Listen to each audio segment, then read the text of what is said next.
El Congreso de la República aprobó por fin la reforma laboral y el pasado 25 de junio fue la sanción presidencial. Después de muchos encontrones entre el Congreso de la República y el gobierno de Gustavo Petro, se logró un acuerdo político para sacar adelante la reforma y se aprobó en el Senado de la República. Además, Simón, el presidente Gustavo Petro estuvo en la ciudad de Medellín, en plena plazoleta de la Alpujarra, situación que suscitó bastantes comentarios de los opositores. Luisa, pues actores políticos del departamento salieron a dar muchas opiniones y a decir muchas cosas, entre esas el alcalde Federico Gutiérrez, el gobernador Andrés Julián y también muy importante, actores que son muy simpatizantes de los procesos de paz y la necesidad de la paz negociada. Bienvenidos a La Trinchera. Un espacio para ustedes, para nosotros y para que podamos conversar un poco de actualidad, coyuntura y de la política nacional. Así es, bienvenidos. Bueno, Simón, en esta ocasión nuestro primer capítulo en La Trinchera. Bienvenido a La Trinchera, Simón. Bienvenida, Luisa. Qué rico podernos juntar después de tanto tiempo que quisimos como hacer cositas y tener un espacio para comunicarnos con la gente, conversar.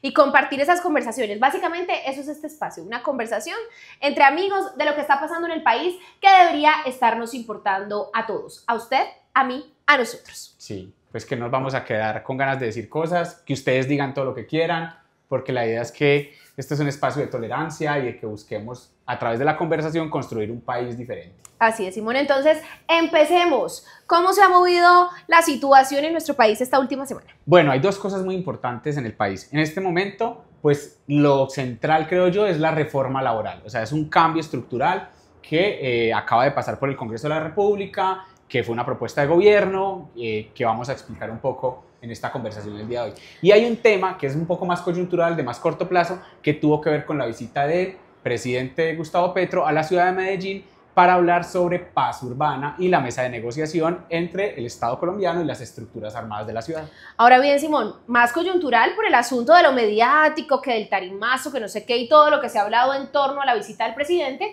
pero el diálogo sociojurídico por la paz urbana es un proceso que lleva más de 2 años que también les explicaremos a fondo. Y eso vamos a arrancar por ahí. Yo creo que eso es lo más importante. Iniciemos. Sí, yo creo que hay que empezar hablando de la venida del presidente Gustavo Petro a la ciudad de Medellín, específicamente a la plazoleta de la Alpujarra, en donde pues la intención era que el presidente pudiera respaldar, dar apoyo y evidenciar el proceso de diálogo entre las estructuras armadas del área metropolitana de Medellín, antes conocidas como las oficinas, un montón de cosas, y el gobierno nacional, pero pues digamos en función de Estado. No solamente es como una negociación con el gobierno, sino con el Estado colombiano. Así es, Simón, fue un acto público lleno de simbolismos, con una plazoleta de la Alpujarra abarrotada de personas, simpatizantes, lógicamente, del gobierno del presidente Gustavo Petro, que además permitió como un diálogo con la sociedad civil. Yo no sé, fue un acto simbólico en todo el momento, no solamente cuando el presidente estuvo en tarima, sino que previo hubo actos culturales, hubo personas participando y conversando en tarima. Fue un acto muy bonito. Sí, ahí es importante resaltar que no solamente estuvo el presidente Gustavo Petro, sino que en el espacio participó muchos actores de la sociedad política y de la sociedad civil en el país. Estamos hablando de que hubo una participación de ministros, líderes sociales del departamento, participación de víctimas del conflicto urbano, de la violencia en el país, también pues algunos congresistas, entre esos pues los congresistas que están a cargo de la mesa de negociación. Que en este caso es Isabel Zuleta, nombrada como coordinadora del diálogo sociojurídico. Senadora pues del Pacto Histórico. Entonces, digamos que hubo mucha gente, pero más importante para mí, la sociedad civil que estuvo en la plazoleta.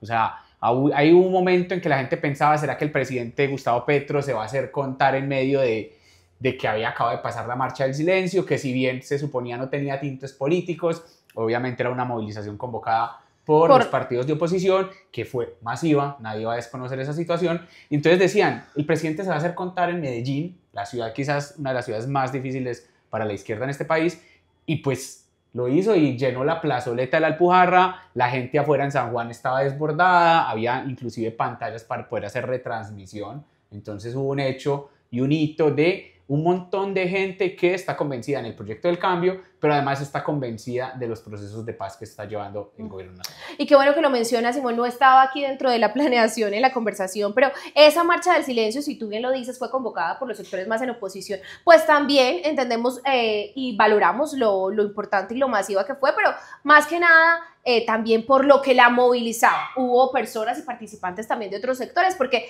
se sentían también llamadas por el motivo. Entonces, eso también cambia un poco el asunto. Claro, y algo pues que acá lamentamos mucho. Profundamente, por que supuesto. fue el atentado contra el senador y precandidato presidencial Miguel Uribe, y que esperamos que se recupere pronto y que pueda volver, ojalá incluso a hacer política y mantener pues su carrera a la presidencia de la República, como en cualquier país democrático debería poder hacerlo. Así es, Simón, pero bueno, hablando de esto, un poco una de las cosas que generó más controversia de la visita del presidente Gustavo Petro a la ciudad de Medellín fue la participación de algunos de los voceros de las estructuras de la Mesa de Diálogo Sociojurídico para la Paz Urbana. Esto suscitó bastante conflicto en algunos sectores de la oposición en nuestro país. Se sentían bastante molestos por la participación de estos voceros que estuviesen junto al presidente de la República, enviando todo tipo de mensajes, deslegitimando un proceso que ha llevado más de 2 años de construcción. Sí, y ahí para que entendamos un poco qué es lo que sucedió. Obviamente estuvo la tarima, hubo discursos, estuvo el presidente de la República, y en la tarima estaba el presidente de la República, los ministros, sociedad civil organizada, víctimas, y estaban los voceros de las estructuras que están participando en la mesa de negociación, y ellos estuvieron allí presentes, inclusive dieron discursos, y eso fue lo que motivó un montón de reacciones en la opinión pública. Estamos hablando de reacciones del gobernador Andrés Julián, de Federico Gutiérrez, de sectores empresariales, políticos, medios de comunicación, que se llevó un poco como la pantalla. Terminó siendo, digamos, un centro de la discusión en la opinión pública, la participación de estos actores en una tarima al lado del presidente de la República. Por supuesto, todas estas rechazando el hecho de que el presidente se permitiera estar en un espacio compartido con quienes hoy se encuentran privados de la libertad y que hoy hacen parte de una mesa de diálogo que además la senadora Isabel Zuleta como coordinadora nos mostró un informe muy juicioso de los avances tangibles que hoy pueden verse como el resultado de este proceso de diálogo por más de 2 años. Sí, y además hay que contar, no es la primera vez que los voceros salen de la cárcel de Itagüí en espacios públicos. Efectivamente, habíamos estado en el Camilo Torres.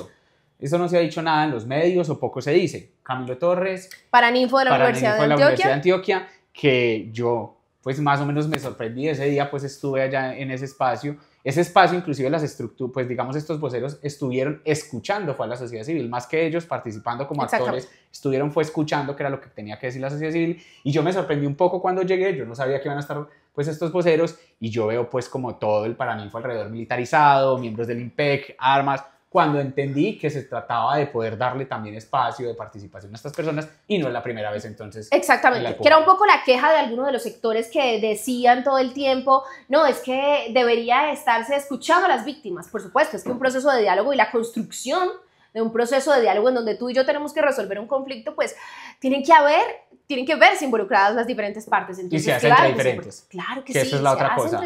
Si estamos hablando que se hace entre diferentes, que estamos reconociendo al otro, en este caso, no necesariamente como actor político, que pueden haber sido otras negociaciones como fue el proceso de las FARC o como se ha intentado con el Ejército de Liberación Nacional, pues también son actores que son importantes en la cotidianidad de nuestra región, del área metropolitana, y pues llamémoslo que ha sido la contraparte del Estado. Exacto. Entonces también se escucha. Pero que se ha escuchado a las víctimas, claro que sí. Que ahora sea mediático el proceso por todo lo que pasó y por la venida del presidente es diferente, pero yo sí invitaría a todos esos sectores de oposición que se vincularan o se documentaran un poco más del proceso y todo lo que ha pasado previo a lo que sucedió el pasado sábado 21 de junio. Listo, ya sabiendo que no es la primera vez, miremos un poco las reacciones. Las reacciones. Es muy importante. Efectivamente, empecemos por el gobernador de Antioquia, que él estaba bastante molesto. Andrés Julián Rendón dijo en su columna llamada Si Antioquia resiste, Colombia cambia, que es más como se salva, sí. Si Antioquia resiste, Colombia se salva, que es más como un eslogan político.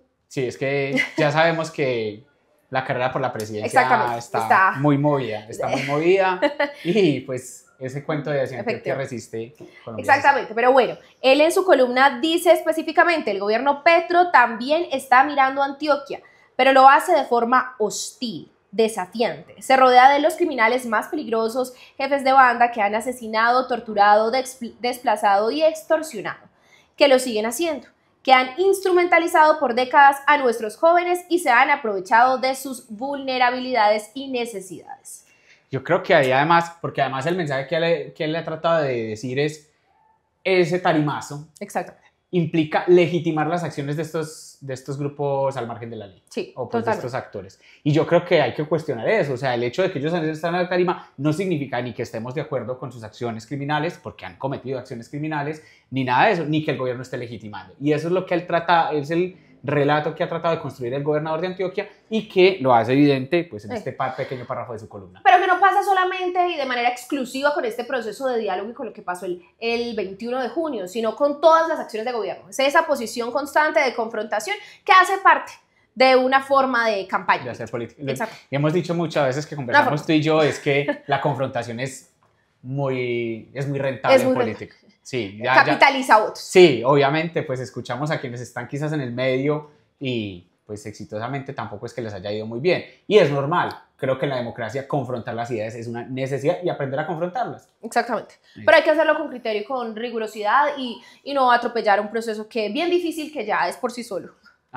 Totalmente de acuerdo. Bueno, también siguiente reacción. Sí, vamos ahora con el alcalde Federico Gutiérrez. El alcalde Federico pues también salió en medios inmediatamente, claro, se le metieron a la Alpujarra, su oficina, piso 12, y pues salió con un trino, en mi criterio bastante desafortunado, pero pues también entendemos que hace parte de su posición política, su manera de confrontar al gobierno nacional, que dice lo siguiente: Petro ondeó la bandera de la muerte, la tuvo visible después en su despacho, y a los pocos días atentaron contra Miguel Uribe como candidato presidencial. Ahora que se subió a la tarima con los peores criminales amenazándome a mí y a las demás instituciones de Antioquia, no me quiero imaginar el resultado. ¿Qué opinas de eso? Me parece tan lamentable, incluso él hace referencia a que es una humillación para las víctimas y que no solamente pone en riesgo la seguridad de los antioqueños, sino la de él a título propio. Sí, pero además mencionando a Miguel Uribe. Me parece, o sea, no es el momento, definitivamente todos estamos consternados por lo que pasó y es un hecho totalmente repudiable, rechazable por todos, desde todos los sectores, en eso sí nos podemos unir como nación, sí. Pero definitivamente hay que dejar el asunto que se resuelva de las maneras que podría hacerse en el hospital, su familia, en paz, o sea, no, además, es que hay una cosa, creo que un error vincular a Miguel Uribe en este caso, pero lo más complejo es cómo tratan de decir que el hecho de que los voceros de las estructuras que hacen parte de la mesa de negociación, pues que estuvieran en la tarima con el presidente es una amenaza a las instituciones y a él. O sea, como si el hecho de negociar, de conversar, de buscar la paz fuera motivo o fuera una razón para buscar pues, o atropellar al alcalde legítimo de la ciudad de Medellín, y en ningún momento pues, se le ha dicho que no participe incluso del diálogo. Creo que además la mesa ha insistido que ojalá la alcaldía participara de estos espacios o de alguna manera se vinculara y favoreciera para llegar pues como a una solución. Que ahora bien, esta misma, la semana anterior, también a raíz de todo esto salieron diferentes entrevistas, incluso a uno de los voceros de la Mesa de Diálogo Sociojurídico, que decía que esas mismas conversaciones se tenían a puerta cerrada, a ventana y por el pasillo de la Alpujarra, con la alcaldía del mismo Federico del 2016. Ahí hay una cosa muy compleja, porque va a haber una de las reflexiones que es importante de esto sobre que el diálogo se hace de frente a la ciudadanía, y es que posterior a este caso y las manifestaciones pues, o reacciones del alcalde, del gobernador y entre otros muchos, pues hubo una rueda de prensa, y en esa rueda de prensa los voceros de las estructuras, Douglas, Pesebre, entre otros, manifestaron que siempre ha habido conversaciones entre la institucionalidad, pues entre comillas la institucionalidad o los actores políticos y estas estructuras. Y ellos ¿qué decían? Es que aquí la diferencia es que lo hacemos de frente. Salimos a una tarima, hablamos en una mesa de negociación que está autorizada en el Estado. En donde participan todos los actores al ojo público. Diferente a que en otras cosas entraban. Por el pasillo de la Alpujarra, en fincas, por debajo, en apartamentos. Por el sótano, fincas, apartamentos, en donde dejaban como entrever que hubo participación inclusive política, favoreciendo votaciones a algunos de los actores pasados. Incluso ellos dicen, no ha habido un solo alcalde o un solo actor político que no haya pasado, pues que haya gobernado, por conversar con nosotros las estructuras. Entonces, ¿cuál es la diferencia? Y no, yo por lo menos no quiero entrar como en una discusión del pasado, que hoy se hace de frente. Hoy es delante de la ciudadanía, ante la opinión pública, ante los medios de comunicación, hay un diálogo para desescalar la violencia. Y con un marco jurídico que lo respalde, porque una de las cosas que se mencionaba en diferentes medios de comunicación es quién lo autorizó, cómo se hizo, cómo es que es posible que estas personas hayan podido estar en la plaza pública. Hubo todo un proceso autorizado que ya se han mostrado las pruebas y las evidencias que el IMPEC autorizó y estaban custodiados completamente los voceros. Sí, allá pues no ha habido ningún hecho ilegal. Está en el marco de la legalidad, está en el marco de la institucionalidad y está en la búsqueda de la paz. Bueno. Legalmente y de frente a la ciudadanía. Creo que ahí vamos muy bien. Luisa, era también mencionarte que me parece bastante complejo, es que hay actores también que salieron a oponerse, que no están, digamos, en la agenda política, pero que son relevantes en nuestra región. Y en este caso, a mí me parece que es desacertada la postura que saca ProAntioquia, en este caso, donde de alguna manera también sale a cuestionar que se den estos procesos de paz urbana. Y sacan un comunicado donde, no sé, Luisa, si tienes ahí, ¿qué es lo que dice ProAntioquia? A ver, ProAntioquia dice, una de las grandes victorias de Medellín y Antioquia ha sido haberle quitado el reconocimiento social a la ilegalidad. Una de nuestras conquistas más profundas fue lograr que ser delincuente no tuviera prestigio, y eso fue posible gracias a una fuerza pública firme, a fiscales valientes, a jueces independientes, a medios de comunicación activos y a una comunidad que no fue indiferente. Ese avance no puede perderse, hacen hincapié. Lo que pasó el sábado 21 de junio en la Alpujarra no puede repetirse. Es una afrenta contra las víctimas del conflicto, contra la ética pública. Esto por ProAntioquia, que a mí realmente me parece que ProAntioquia realiza una labor muy juiciosa, muy minuciosa. También me parece muy y se la han jugado por la paz. ProAntioquia, hasta donde sé, siempre se la ha jugado por la paz en este país. Y en este caso, pues entonces va a deslegitimar el hecho de jugársela por la paz por el hecho de haber tenido una manifestación pública en la plazoleta de la Alpujarra. Creo que está tomando incluso alguna postura favoreciendo alguna línea política en el país. Exactamente, estoy completamente de acuerdo. Muy desafortunado el pronunciamiento de ProAntioquia también a mi perspectiva, y pues yo creo que todos podemos construir nuestra propia postura frente a lo que pasó, pero sin duda alguna lo que sucedió el sábado 21 es la muestra de una intención de diálogo que nos permita a todos vincularnos, porque estuvo abierto, la posibilidad de la participación estuvo abierta para todos. Incluso durante los 2 años ha sido posible que todo aquel que quiera vincularse al proceso, que quiera participar, que quiera ver, que quiera acompañar, esté. Bueno, Luisa, pero entonces hay una cosa, ¿no? Acabamos de mostrar las reacciones quizás de los sectores de oposición y quienes manifestaron alguna inconformidad con lo vamos a llamar como el tarimazo. El tarimazo. Entonces, hablando del tarimazo, pero ¿qué se ha dicho desde el otro lado? O sea, hay una persona que es la senadora Isabel Cristina Zuleta, que es delegada por el gobierno nacional en la MEXA, que se ha dicho, ella también ha salido en medios, ha sido entrevistada, ¿qué ha dicho de pronto desde este sector para defender el hecho de que se haya hecho pública pues, esa intervención? No, pues Isabel en sus pronunciamientos ha sido clara. Ella, como coordinadora de la Mesa de Diálogo Sociojurídico para la Paz Urbana, ha hablado y dio un informe incluso en tarima de lo que se ha logrado a través de estos 2 años con la mesa, un informe que además fue juicioso, fue riguroso, que mostró cifras, y pues simplemente la intención de mostrar este proceso como un avance y también como una oportunidad para que los demás se vinculen de cara al público, de frente, la posibilidad de que todos los actores estén participando y que todo se ha hecho con el acompañamiento y con la aprobación del gobierno nacional y con un marco jurídico que respalde este proceso. Yo invitaría incluso a ver las entrevistas. Hay una muy buena en El Espectador que salió de estar en sus plataformas digitales. Sí. Muy buena. Que también le a Caracol, una con Caracol. Y en Caracol también, ¿cierto? Pues yo sé que participó, estuvo en Caracol, me decían que estuvo muy buena, esa no la pude ver. Pude ver la del Espectador, pude escuchar la entrevista que le hicieron en W Radio, y me pareció muy interesante la respuesta que da la senadora, que está diciendo, o sea, aquí hemos tenido una sociedad en Antioquia, pues digamos una clase política un poco hipócrita, en el sentido de no hacer las cosas de frente, y que en este caso pues se defiende la idea de que estos procesos de conversación se hagan de frente a la ciudadanía.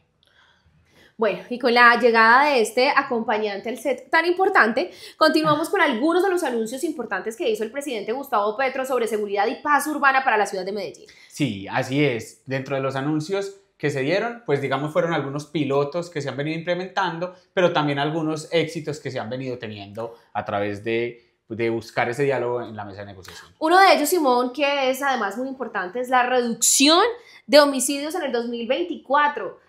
Un hecho bastante importante y que se mencionan fechas que son trágicas en términos de homicidios como el Día de la Madre. Sí, lastimosamente, el Día de la Madre es uno de los días más violentos en Colombia todos los años, que es algo increíble.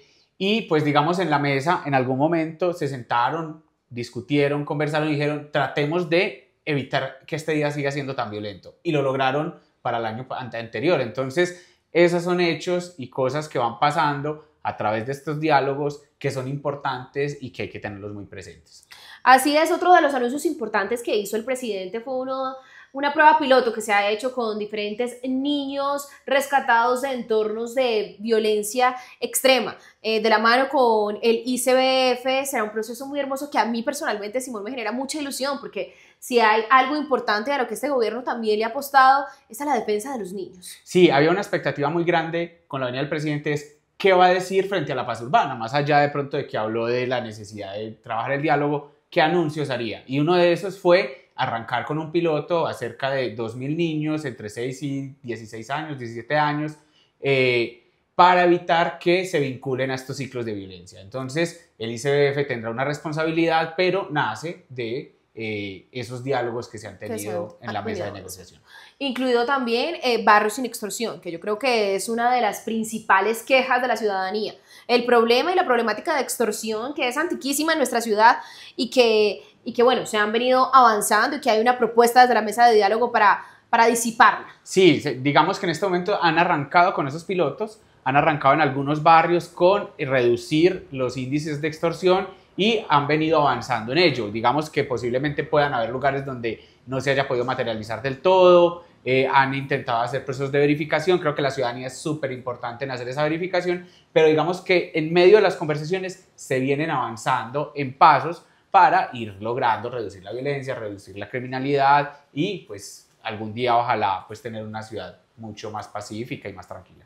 Y que esto pueda replicarse en otras de las grandes metrópolis de nuestro país, que sea un ejemplo, porque así suene a eslogan de derecha, si Medellín cambia, Colombia cambia. Por supuesto, y que sea desde lo bueno, desde lo positivo y desde la perspectiva de que todos podemos juntos construir a través del diálogo una ciudad mucho mejor. Yo aplaudo muchísimo lo que pasó el 21 de junio en la ciudad de Medellín y considero que es la oportunidad perfecta para que también como sociedad civil nos replanteemos la forma de participar y de vincularnos a procesos que finalmente terminan contribuyendo para la sociedad que habitamos, para el lugar. Sí, y es muy importante que ahorita viene esta mesa, pues está la mesa que tiene un marco jurídico para los diálogos y falta el marco jurídico para el tránsito a la vida civil, digamos, y cómo se hace ese tránsito de esa vida ilegal a una vida legal de las estructuras. Y ahí el Congreso de la República tiene una tarea muy importante que puede ser previo o posterior a un acuerdo que se pueda llegar con estas estructuras y con los voceros de las estructuras, pero pues está la responsabilidad del Congreso. Efectivamente, todos estos anuncios buscan desescalar estas violencias urbanas y nosotros en La Trinchera vamos a estar muy pendientes para conversarlo y para compartirlo con ustedes. Así es. Bueno, Luisa, otro de los temas muy importantes, quizás uno de los temas más importantes y los avances significativos de este gobierno, la reforma laboral. La reforma laboral. Efectivamente, Simón, sancionada por presidencia el pasado 25 de junio, además en un acto en plaza pública también muy bonito. Yo creo que por fin, después de tantas trabas que el Congreso de la República le puso y además tantas cosas que estuvieron en vilo durante todo este proceso, hay reforma laboral y les queremos contar cuáles son las cosas más grandes que logra esta reforma, que pues en gran parte también tuvo un poco de conflictos y nos quitaron cositas que necesitábamos y que por supuesto la clase obrera de nuestro país va a seguir trabajando para poder llegar a ese final exitoso. Yo creo que es importante reconocer la valía de lo que hoy podemos tener a través de la sanción presidencial. Sí, así es. Después de tanto rifirrafe entre el Congreso de la República y el Gobierno Nacional, pues se logró aprobar. Y yo creo que ahí es importante, antes de que entremos al fondo de algunos cambios significativos para los trabajadores y trabajadoras en Colombia, es la cronología cómo se dio esa reforma laboral, que además demostró cómo esa lucha de proyectos políticos que hay en el país se manifestó ahí. Entonces, podemos iniciar de que pues, el gobierno nacional, después de haber prometido eso en campaña, de haberlo, digamos, puesto en sus planes esta reforma. Importantes pilares Sí, y lo presenta al Congreso de la República. Y en el Congreso de la República, creo que la primera etapa, Cámara de Representantes. ¿Qué pasó? ¿Qué pasó? Un par de ajustes, pues. Sí, y que estos ajustes hacen parte de ese proceso democrático. Aquí han dicho mucho, no, es que el gobierno no está dispuesto a ceder en nada. Y eso es una mentira. Radical. Sí, es radical, y si no es como quiere el gobierno, entonces no se va a aprobar. Y la realidad es que sí hay... Es completamente sí, una disposición absoluta al diálogo, a la concertación. El gobierno nacional quería que las horas nocturnas arrancaran desde las 6 de la tarde. En Cámara se aprobó a las 7 de la noche un acuerdo entre el ministerio, la bancada de gobierno, la bancada y los diferentes independientes actores y oposición, y se logró, pues, y los que aprobaron, apoyaron, y en Cámara de Representantes. Y aquí es donde arranca. Pasa a Senado e inicia la discusión en la comisión. En la comisión, porque ni siquiera permitieron que la disputa se trasladara a un escenario como plenaria, en donde la participación pudiese ser mucho más amplia, y ahí es donde el presidente dice, bueno, si no permiten que se dé una discusión más amplia en torno a esta reforma laboral, ¿nos vamos para qué? A consulta popular. Es muy importante, o sea, cuando llega la comisión, 7 congresistas, 7 senadores. Congresistas. Entre ellos, ¿cuántos de Antioquia? ¿Una solamente? Yo creo que una, no recuerdo. ¿Berenice? ¿Tengo mi cabeza? Sí, es que todos tenemos a Berenice en la cabeza. Sí, es que...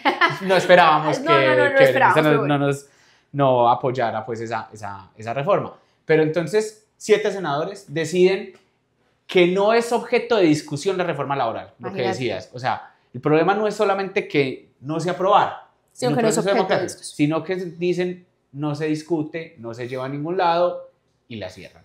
Y entonces, en medio de ese escenario, pues, ¿qué dice el presidente de la República? Pues si hay un marco institucional, pues, que le permite consultar a la ciudadanía. Consultemos a la ciudadanía. Y pues listo. Entonces dice, si el Congreso de la República no quiere permitir que avancen estas reformas, preguntémosle a la gente, pero vamos a presentar una consulta popular. Que eso ahí sí mueve el tintero y agita las cosas de manera importante en el Congreso, te cuento. No, y además eso movió la política un montón. O sea, yo creo que el error grande de la oposición haber tumbado la reforma, porque eso le dio candela al presidente. O sea, eso fue gasolina para que el presidente volviera a retomar, volviera a un lugar donde él es cómodo, y es con la gente en las calles. Y la gente en las calles empezó a decir, pues es que el Congreso no nos representa, no nos quiere representar, pues representemos nosotros mismos en una consulta. Eso le dio favorabilidad. Yo creo que el escenario venía con una tendencia un poco negativa, el presidente pues ahí disputando pues un porcentaje ahí como de favorabilidad. Cuando dice el Congreso no nos representa, vamos a hacer una consulta popular, empieza a crecer, le da fuerza. ¿Y esa fuerza qué significó? Y yo creo que lo importante, que se reviviera la discusión en el Senado de la República. E inclusive lo revivió fue la oposición. Cuando en la comisión deciden archivar el proyecto de ley, pues se presenta una apelación. No, la apelación para revivirla. Esa apelación, cuando sale la consulta popular, dejó como de sonar, y la misma oposición llega y dice, no, venga, hay que revivirla, la reviven, y se da la discusión en el Senado de la República. ¿Por qué? Porque el Senado de la República pues se asustó. Si no es que la gente va a salir a las calles y va a votar, y pues entonces creo que revivió. Que a la par la radicación de la consulta popular, que tú y yo tuvimos la conversación en algún momento, y a mí me parecía imposible, o sea, me parecía demasiado increíble que algún congresista pudiese votar que no a la consulta popular, porque es un método de participación ciudadana. Es como de que el congresista al que tú elegiste, independientemente de la orilla política en la que te encuentres en este momento, diga, no tienes derecho a elegir ni a participar. Yo no lo veía viable. Yo sí te lo decía, yo me acuerdo que hablamos y yo decía, Luisa, es que eso no va a pasar. ¿Cómo así que no? ¿Cómo alguien se va a oponer a pues, o sea, por mera estrategia No, o sea, yo creo que a muchos congresistas que llevan toda la vida ahí sentados, ellos parten de una tesis. Ellos votan algo, lo sacan en carteles, y en 2 meses la gente se olvida. Y entonces creyeron que iba a ser así y dijeron, pues tampoco estamos de acuerdo que la gente participe. Negaron la consulta popular, otra cosa que también llenó de valentía a la ciudadanía a seguir manifestándose en las calles, y pues todo eso le dio el impulso a que el Senado de la República aprobara y llegara a un acuerdo de la reforma laboral, que también nos deja esa reflexión. La reforma laboral no es una victoria del presidente Gustavo Petro, es una victoria de la sociedad colombiana. De los trabajadores. De los trabajadores, de toda la gente que salió a las calles, de los estudiantes, de un montón de gente que estaba apoyando y que estuvo dispuesta a salir, a acompañar al presidente y de decir, pues nosotros queremos cambios, votamos por cambios, y si el Congreso de la República no quiere acompañar esos cambios, pues en las calles los conseguiremos. Y que además no es un asunto actual o netamente de este gobierno, es una pelea histórica. Ah, sí. Por la reivindicación de los derechos de los y las trabajadoras. Las calles siempre han sido nuestras y las vamos a defender porque, pues, a fin de cuentas, que no somos parte de la élite y del poder, pues solamente nos queda ese camino en muchas ocasiones. Y como algunos dicen, un pie en las calles, otro en las instituciones, pero pues reivindicando lo que nosotros consideramos que es democrático y beneficioso para las mayorías sociales. Efectivamente. Pero bueno, reconociendo todos los traspiés que tuvo que atravesar la reforma laboral, vamos a contarles cuáles son los principales logros, porque si usted es empleador o si usted es trabajador, lo tenga muy en cuenta. Aún no sabemos cuándo va a entrar en vigencia exactamente, pero por supuesto que hay que estar atentos y reconocer cuáles son los derechos a los que tienen acceso los trabajadores a partir de este momento. Y yo creo que tú lo mencionaste ahorita. Una de las cosas más importantes es el asunto del recargo nocturno, que anteriormente estaba a partir de las 9 de la noche, ahora empieza a estar a partir de las 7, con hora ordinaria más el 35% de recargo nocturno a partir de las 7. Yo creo que es un avance importante. Muy importante. O sea, ya estamos diciendo que una persona que salía tarde de trabajar, que perdía tiempo de estar con sus niños, con su familia, pues ahorita por lo menos le van a haber un reconocimiento económico por esas horas. Lo mismo, también el tema de los domingos y festivos. Los recargos dominicales pasan de pagarse sobre el 75% al 100%, incluidos también los festivos. Y ahora bien, si su día de descanso es un jueves, un martes, un día de semana, ese día aplica como dominical, y si por alguna eventualidad laboral a usted no ponen a trabajar ese día, tiene derecho a su recargo dominical al 100%. Sí, y es importante decir, es transitorio. Que no, lo mismo, sí, que no digan que esto es atropellado, no, va a haber un proceso transitorio de año a año en lograr ese 100%. O sea, acá una reforma que se concertó, que se dialogó, que se dio acuerdos, pero sin renunciar a esa expectativa de mejorar la vida de los trabajadores.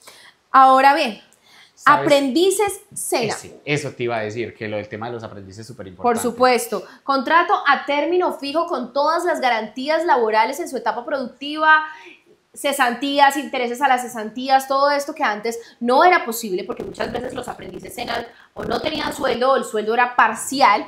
Ahora tienen que tener un contrato a término fijo y con todas las prestaciones de ley. Esto me parece maravilloso. Sí, ahí hay una cosa muy importante que a mí me parece, como desde el análisis y desde lo que salió de pronto la gente a cuestionar, que decían es que entonces ahora un empleador va a preferir pagar la multa a contratar a un aprendiz del SENA, porque supuestamente le sale más costoso. Pero es que están desconociendo una cosa: cuando tenés a un aprendiz contratado, está produciendo en el lugar de trabajo, distinto a pagar una multa que estás pagando y no haber nadie produciendo. O sea, a fin de cuentas, la riqueza la genera quien trabaja. Exactamente. Creería que no habrá ningún empresario que haga eso, ¿no? Pues porque si reconoce el capital humano como el pilar de la producción empresarial, pues no tendría por qué, ¿no? ¿Será que existe tanta mezquindad?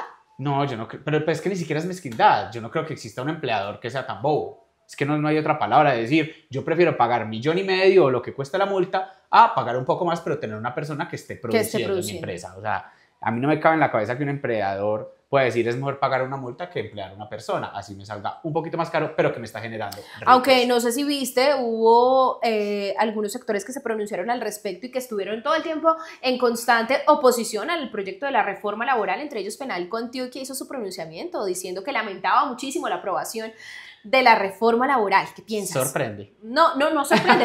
Pregunto, ¿qué piensas?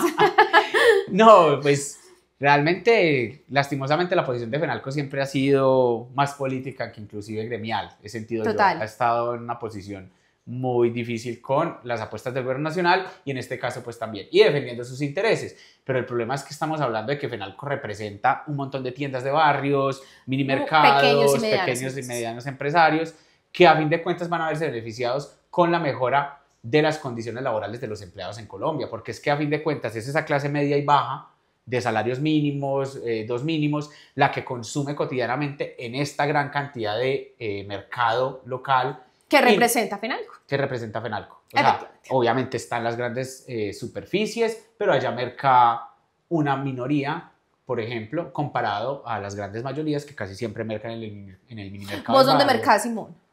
Yo merco en un mini mercado, acá sí, donde vivo, cerquita, mini mercado, y comparto con otros almacenes de cadena por productos específicos.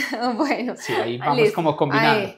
Ahí uno es como, yo encuentro estas cositas aquí, lo de aseo acá, el granitos acá y así. Así, la de verdura la tengo aquí cerquita, aguacate todos los días pues, del día, entonces todo muy perfecto. Perfecto, bueno, entonces ahorita hablemos de qué fue lo que se eliminó en todo este proceso de la reforma laboral y primero empecemos por algo que estaba siendo bastante impopular y que no estaba siendo aprobado por el gobierno, que era la propuesta de 4 días laborales, 3 días de descanso. Sí, digamos que esa fue una propuesta que salió en un acuerdo que estaba llegando a algunos sectores independientes, que buscaba supuestamente garantizar mayor flexibilidad laboral, pero que tenía unos impactos que podían ser contraproducentes. Sí, ser contraproducentes porque de alguna manera podían entonces incrementar la cantidad de horario pues, o tiempo laboral en un día para unos trabajadores, reducir entonces el impacto sobre las horas nocturnas para sus empresas que tenían que pagar a estos empleadores y mayor explotación laboral. Entonces, ese no logró pasar, pero también cayeron cosas que eran importantes y que tenían que ver con las garantías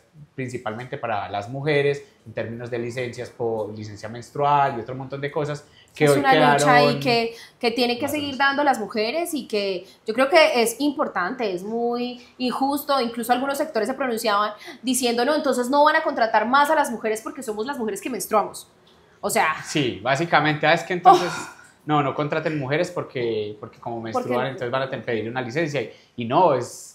La endometriosis existe, amigos, existe.